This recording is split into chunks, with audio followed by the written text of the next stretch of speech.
Y el próximo 2 de abril se cumplen 43 años del inicio de la Guerra de las Malvinas y como siempre me gusta para estas fechas poder dialogar con quienes estuvieron allí y hoy por hoy están en este caso al frente participando dentro de lo que es el Centro de Veteranos de Malvinas de Quilmes y recibimos entonces a Héctor Nazaralet, él es el vicepresidente actualmente del Centro de Veteranos, eh, no solamente para conocer las actividades que van a estar desarrollando como todos los años, con la vigilia, con el acto central en el Centro de Veteranos y el museo que funciona allí en Joaquín B. González y Gutiérrez, sino para hacer siempre este ejercicio de memoria y de saber quiénes son nuestros héroes que hoy están aquí presentes entre todos nosotros para conocer esta historia tan vinculada a nuestro querido país. Héctor, buen día. Buenos días, chiquita. Gracias por haber No, venido. un gusto de venir. Bueno, actualmente estás presidiendo el Centro de Veteranos de Malvinas bueno, cada vez que viene algún referente del centro, me gusta que le cuenten a quienes no los conocen quiénes son y cómo llegaron a Malvinas, cuál es tu historia. Bueno, en este caso yo soy el vicepresidente del centro y la historia es la historia de la mayoría de los que participamos en la guerra. La mayoría éramos conscriptos, que cumplíamos el servicio militar obligatorio en esa época, le llamábamos la colimba. Sí. Y bueno, en diferentes unidades, en el caso particular me toca participar en la Compañía de Comunicaciones 10, que es junto a la Compañía de Patricios, son las dos únicas compañías de Capital Federal que fueron a Malvinas. Ajá. Y como así, todos mis compañeros, tenemos compañeros del Regimiento 7, del Regimiento 4, de Infantería Marina, o sea, tenemos en nuestro centro todos los ámbitos de los que han participado en la guerra, ¿no? Aquel 2 de abril, ¿vos qué edad tenías?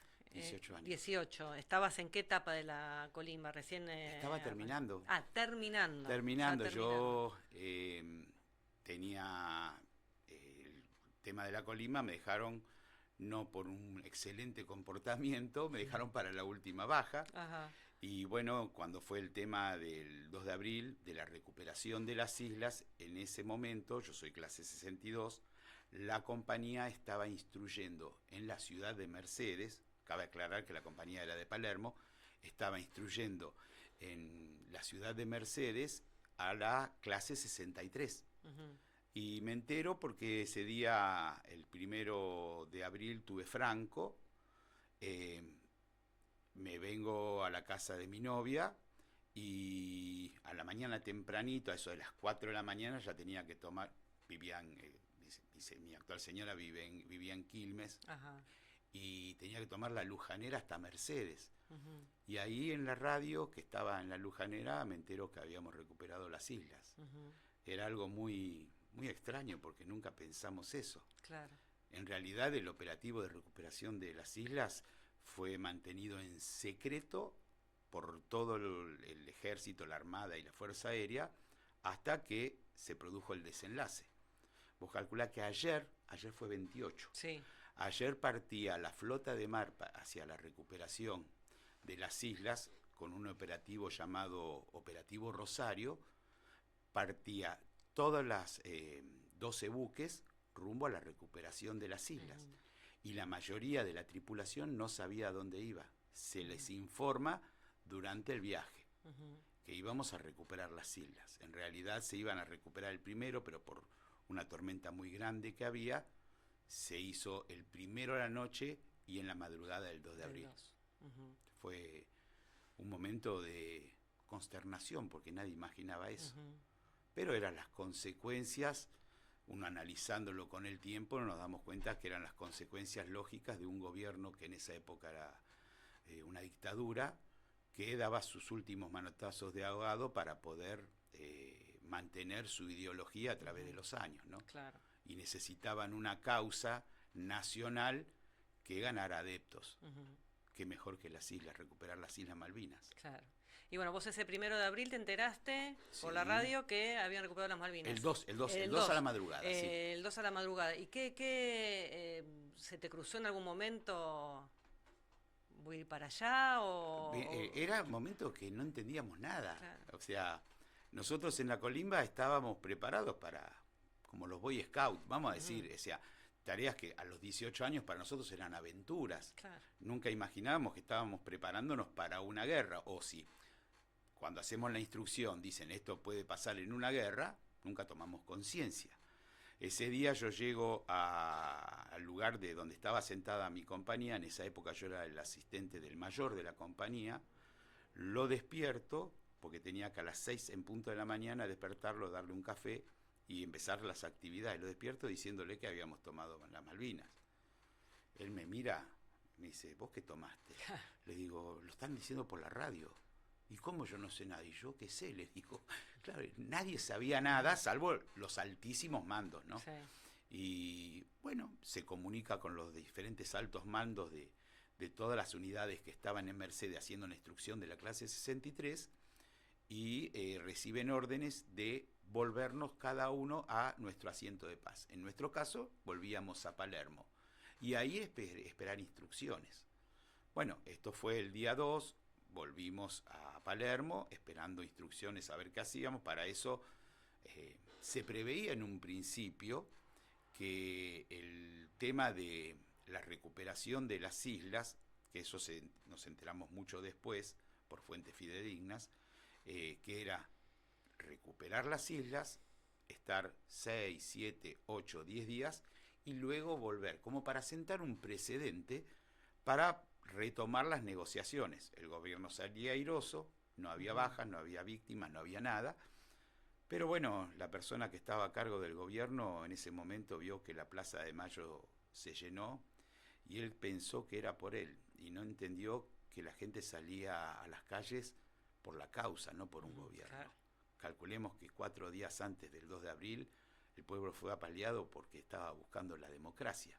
Y ese mismo pueblo que fue apaleado fue a avivar que habíamos recuperado las islas. Este tono mesiánico que tomó el jefe de gobierno de esa época lo impulsó a seguir la guerra. Si quieren venir, que venga, que le daremos batalla. Bueno, todo mal planificado, todo mal ejecutado y bueno, ya sabemos las consecuencias de esa guerra, ¿no? Bien, ¿y cuándo llegó el momento que te dijeron el nos vamos? 13 de abril. 13 Ya de había abril. rumores que podíamos ser trasladados a las islas. Yo pertenecía a la compañía de comunicaciones 10, pero esa compañía a su vez pertenecía a la 10ª Brigada de Infantería que tenía asiento en La Plata.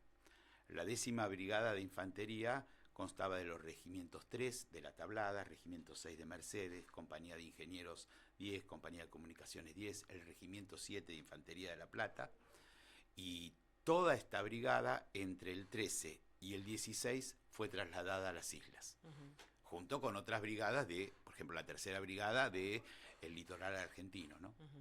¿Vos pudiste despedirte de tu familia ya a sabiendas que ibas para allá o...? Yo le dije a mi familia, pues yo sabía que íbamos a ir a Malvinas, Sí. muy pocos sabían, al tener un lugar de información directa, que el mayor me dijo, mira, nos vamos a Malvinas, ya estábamos en guerra, sin combate, pero estábamos en guerra. Yo a mi familia preferí decirle que nos íbamos a Río Gallegos a ver qué pasaba, pero íntimamente sabíamos que iba a Malvinas. El 13 partimos, el 14 hicimos noche en Río Gallegos y el 15, bueno, ya estábamos en Malvinas. El 14 mismo a la madrugada estábamos en Malvinas. Toda una historia, pero uno lo toma como si fuera una aventura. Vos calculá que teníamos 18 años. En ¿Vos esa que habías época, salido del secundario y habías y me empezado a tocó estudiar algo o justo...? Estaba por entrar, estaba por decidirme en la carrera de arquitectura o seguir profesorado de dibujo o seguir en la fotografía. Sí. Era medio indefinido. Vos sos fotógrafo... De esa época era fotógrafo. Sí. Y como es, bueno, llegamos ahí, estuvimos, pero todo acaba cuando cae el primer bombazo. Ahí tomás conciencia, el 1 de mayo tomamos conciencia que estábamos verdaderamente en una guerra. Entonces, bueno, ahí empezamos a decir, bueno, estamos en problemas, ¿no? Ujú. Ya sabemos Sí. los resultados, pero pasaron muchos días donde la hemos pasado muy mal, Ujú. muy mal. Bueno, esto que siempre se dijo, ¿no? Que mientras acá se hacían colectas y se enviaban cosas, allá no llegaba absolutamente Claro, nada. era un tema muy complejo porque en un principio llegaban las cosas, o sea, ese oro que se juntó nunca se supo a dónde fue. Ujú. Pero las encomiendas, al principio se estableció un puente aéreo entre el continente y las islas. Cuando se acercan, calculá que vinieron 117 buques ingleses. Nosotros a ellos les mojamos la oreja. Ujú. Le tomamos una de los que ellos creen sus propias colonias. Son nuestras, pero para ellos son de ellos. Ujú. Entonces movilizaron, hicieron el mayor movimiento de flota desde la Segunda Guerra Mundial. Entonces cuando vienen, una vez que empiezan los combates, se va cortando ese puente aéreo. Claro. Entonces ya no era tan fácil traer, o sea, traer alimentos, traer pertrechos, era muy complejo.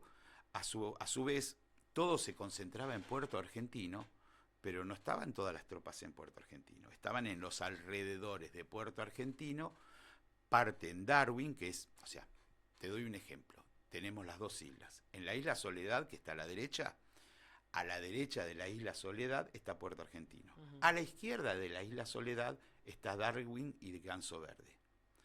Lo separa el estrecho de San Carlos y a la izquierda está la isla Gran Malvina. Ujú. Teníamos ocupación de ejército, o sea, de soldados, tanto en una como en otra. Menor cantidad en la isla Gran Malvina, pero llevar, cuando te están bombardeando, pertrechos a esos lugares tan alejados, se complicaba mucho. Ujú. Y esa gente que estaba muy alejado fueron las que peor la pasaron. Ujú. Si bien llegaron pocas cosas y se almacenaron en Puerto Argentino, al principio se repartían. Y después era muy difícil llevarlo porque estaba Claro. bajo fuego enemigo. Claro. Se la ha pasado muy mal. Ujú. Independientemente que, yo digo siempre, en una guerra se ven las mayores miserias humanas Ujú. y los mayores actos de heroísmo. Tenías oficiales, suboficiales que escondían la comida, oficiales y suboficiales que comían bien, soldados mal, y a su vez tenías oficiales y suboficiales que se comportaron como tenían que comportarse, para lo que fueron entrenados. Ujú. O sea, no es que qué buenos que eran, no. Se comportaron como tenían que Sí, comportarse cumplían para con su mantener. deber. Cumplieron con su deber. Yo digo siempre que los colimbas nos dijeron que teníamos que ir y fuimos. Nos dijeron que teníamos que combatir y combatimos. Teníamos 18 años, pero no éramos gente de carrera. Éramos simples civiles que habían recibido una instrucción de 3 meses Ujú. y nada más.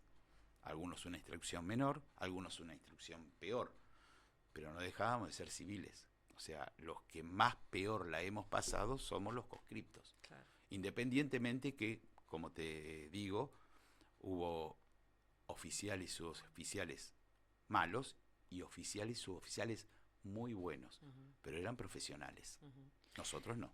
Estamos con Héctor Nazaralet, él es el vicepresidente del Centro de Veteranos de Malvinas de Quilmes, nos está contando su historia relacionada con esta guerra y cómo fueron el resto de los días a partir de que dijiste recién, ahí nos dimos cuenta Cuando cayó que el primer estamos bombazo. El primer cuando bombazo cayó el 1 de mayo. Ujú. Y a partir de ahí se empezaron los ataques de ellos, bombardeos navales, y se produce después el desembarco. Ujú. El desembarco, se produjo antes el desembarco, ¿no? Pero ya empezaron a desplegar sus tropas. Y desde el continente se le respondía con una tarea tremenda que han hecho nuestros pilotos, tanto de la Fuerza Aérea como los pilotos de la Armada, pilotos aeronavales. Han hecho unas tareas que vos decís arriesgadas. Unos dicen que son kamikaze, no, eran profesionales de verdad, con un arrojo y un amor para la patria que esa gente son dignas de admirar. Cruzar, salir de la base de San Julián, por ejemplo, y volar a 5 metros de altura, 800 kilómetros por hora en el mar, para no ser detectado por los radares enemigos, y tener 4 o 5 minutos para tirar sus bombas y luego volver, porque si no se quedaban sin combustible y caían al mar, salvo algunos que se reaprovisionaban en vuelo, es tremendo. Entonces ya dentro de las islas, cada uno vivió su momento, ¿no? O sea, en un regimiento lo vivió de una manera, otro de otro. Yo pertenecía al arma de comunicaciones. La función nuestra era dar comunicaciones dentro de Puerto Argentino y de los regimientos más cercanos, tirar líneas de cable y operar puestos de radio. Pero los que peor la han pasado los que eran los infantes, eran los de avanzada, los que recibían todos los ataques cuando ya los ingleses estaban rodeándolos en la posición y bueno, combates feroces. Dicen que la guerra de Malvinas fue la última guerra, dicen caballeresca, pero la última guerra donde se peleaba como en la Segunda Guerra Mundial, porque después ya la tecnología avanzó por sobre todo y ya se manejaron misiles, ya se manejaron armas muy tecnificadas, donde ya la participación del hombre en combate cuerpo a cuerpo ya tanto no se daba. De hecho, vos fíjate ahora en Rusia cómo se manejan todos por drones, por más que hay combates, pero en Malvinas se combatió cuerpo a cuerpo, con 10 metros, 15 metros de distancia unos contra otros. Es muy bravo, muy bravo, pero todavía estamos. Están. ¿Y qué sentís vos que es lo que te ayudó a no solamente, bueno, pudiste volver de la guerra, sino a sostenerte en todos estos años? Porque también es cierto que, además de los caídos durante la guerra, también muchos soldados se quitaron la vida o sufrieron enfermedades, no pudieron con este estrés postraumático. Sí, yo te lo voy a explicar muy bien. Dicen que todo el mundo es católico o reza cuando se cae el avión. En los momentos límites dentro de la guerra es cuando pedís por Dios. Yo vengo de una familia católica, vengo de un colegio católico, pero chicos que no creían en nada, empezamos a rezar todos. Pero aún así nos teníamos que defender. Pudimos lograr salir de ese lugar, pero después del 14 de junio empieza la otra guerra. La guerra de la vuelta, porque vos en una guerra sabés quién es el enemigo. Cuando volvés, el enemigo está en todas partes. Y te voy a explicar por qué. Yo tuve la suerte de volver, mi familia me recibió, tuve una contención espectacular, tanto de mis padres como de la que ahora es mi señora. En esa época era novia mía. Era la novia que fuiste a ver. Exactamente. Que era de acá de Quilmes. Sí, de Quilmes. Sí, nos pusimos de novio en el 81 y todavía estamos. Todavía estamos. Pero muchos soldados vinieron y no la pasaron bien, porque después de venir de un lugar donde combatís al enemigo, lo ves, empiezan a aparecer los enemigos invisibles. Entonces vos vas a los 18 años, que la vida pasa, éramos civiles, volvimos a la vida civil, pero te necesitabas conseguir trabajo. Entonces, ¿qué hacías? Te presentabas en un lugar, te presentabas en otro. Entonces vos llegabas a un lugar y te decían, qué bien, usted, mire, yo tengo la secundaria, ¿está haciendo una carrera universitaria? No, porque yo vine de la guerra. Usted es veterano de... O sea, ¿usted estuvo en Malvinas? Entonces veías el gesto en la gente y decía, bueno, ya lo vamos a llamar. Pero esa mirada de la gente, algunos lo decían, esos son loquitos de la guerra. Claro. Esos vinieron locos de la guerra. A nosotros nos mandaron. Si vinimos locos no es por culpa nuestra. Y eso son los fantasmas de la guerra que muchos soldados, muchos compañeros míos, no soldados, civiles que estuvieron en la guerra, no lo pudieron soportar. Y entonces se van para todos lados, para la droga, para el alcohol, quizá para la delincuencia, no tanto, pero no tenés una guía, porque ves que peleaste con un inglés, diste la vida por la patria, venís a tu patria y el pueblo contento con vos. Pero las instituciones que te tienen que dar trabajo te desprecian. Sí, yo recuerdo, yo desde el año 88, 89, que empecé a trabajar como periodista, y ir siguiendo toda la evolución cuando se iban contactando con nosotros los veteranos, muchos de los cuales aún tengo contacto. Desde que se empezó a conformar lo que fue el primer centro de veteranos de aquí de Quilmes, y el centro en Quilmes acá se formó la Federación Provincial. Ah, eso no lo recordaba. Y Pero después, bueno, se dividieron en me centros. acuerdo que estaban en una época en lo que es donde está ahora el Teatro Municipal. Exactamente. Que era Acción Social. Exactamente. En una oficinita ahí también, medios olvidados, pero, a ver, los contactos siempre eran para difundir y para reclamar. No nos reconocen. Nunca. O sea, hablando de las autoridades, A ¿no? eso llamamos, ¿sabes qué? Desmalvinización.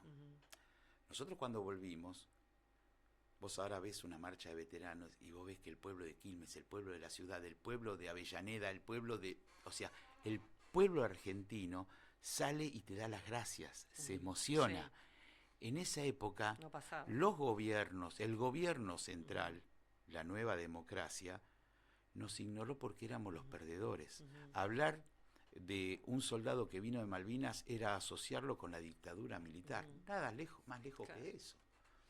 Nosotros no pertenecimos a la dictadura, fuimos soldados. Eran no como la película Los chicos claro, de la guerra. Nosotros no peleamos por la dictadura, nosotros luchamos por la patria, ¿entendés? Y eso el primer gobierno democrático no lo reconoció. Y te voy a decir más, no solo no lo reconoció, que se les decían que eran los padres de la democracia. ¿Sabes quiénes fueron los padres de la democracia? Los 649 hermanos caídos. Porque ponele que con el plan original se hubieran recuperado las islas y después se entablado las negociaciones. El gobierno de facto hubiera tenido un alto índice de popularidad, hubiera seguido unos años más. No hubiera habido democracia. Pinochet fue un dictador tremendo, pero siguió hasta el año 91. Esta gente al perder la guerra se tuvieron que ir. Entonces los padres de la democracia no fueron los nuevos, y no hago nombres porque no viene al caso, no fueron el gobierno nuevo que llegó. Ellos llegaron a causa de que murieron 649, de la sangre de 649 hermanos. Ahí nació la democracia nuevamente argentina. Y nos sentíamos mal porque nos escondían, no podíamos ir a manifestaciones, nos rechazaba tanto el ejército como la democracia. Es muy feo eso. Ahora vos vas por la calle y me ven a mí con la remera de veteranos, ven a cualquier veterano con su remera de Malvinas, vienen, se paran y te dan la mano, dicen, un orgullo. En esa época no lo pasaba, decían. No pasaba. ¿Entendés? Y es duro, es duro. Por eso volvemos al mismo tema. Más de 550 hermanos nuestros se suicidaron. ¿Valió la pena? No. No valió la pena una guerra. Sabés que nosotros, ya sabés que tenemos el museo, y nosotros tenemos una premisa muy importante en nuestro museo, nuestra línea de conducta, que vendría a ser nuestra política de Estado del centro. Cambie quien cambie las autoridades, siempre va a haber una política de Estado, con diferentes detalles, pero siempre va a haber una política de Estado, entre comillas, del centro, ¿no? Es cada persona que viene a recibir charlas, explicarle que la guerra no conduce a nada, que la guerra conduce a las peores miserias humanas. Se lo mostramos en el museo. Y que no necesitamos una guerra para que nuestras islas vuelvan a ser, son nuestras, pero que la bandera argentina vuelva a flamear. Nosotros tenemos en nuestro museo, y muchos veteranos te lo pueden explicar de todos los centros, razones históricas, geográficas y jurídicas, que las tenemos que hacer validar a través de buenos diplomáticos. Desgraciadamente no hemos tenido buenos diplomáticos ni una política de Estado desde que fuimos Provincias Unidas del Río de la Plata hasta el momento. Por eso perdimos las islas. Si no, no hubiera pasado. Entonces le explicamos, le mostramos la crudeza de lo que es una guerra y le decimos, chicos, este no es el camino es esto. Y esta es la política de la mayoría y pienso que de todos los centros de veteranos del país. Héctor, ya me queda muy poquito tiempo. Refrescame cuáles son las actividades que tienen programadas para este 2 de abril. Nosotros, que arrancan el primero, en realidad. El primero, la vigilia, el primero es un día hábil, la otra vez tocaba sábado y domingo y zafábamos. Vamos a hacer nuestra vigilia en el Monumento al Soldado, que está en la calle Sapiola, esquina San Martín. Comienza la reunión de la gente a las 7:30. Va a haber bandas musicales, va a estar el ballet de folclore del municipio, va a haber bandas musicales, va a haber puestos de comida, un evento social muy lindo, pero a las 11:30 se va a proceder a la marcha de las antorchas, y ahí comienza el verdadero acto nuestro. es venir marchando de 200 metros con antorcha a los veteranos y sus familiares hasta el monumento, rendir el homenaje a nuestros caídos y el minuto de silencio y el himno nacional argentino.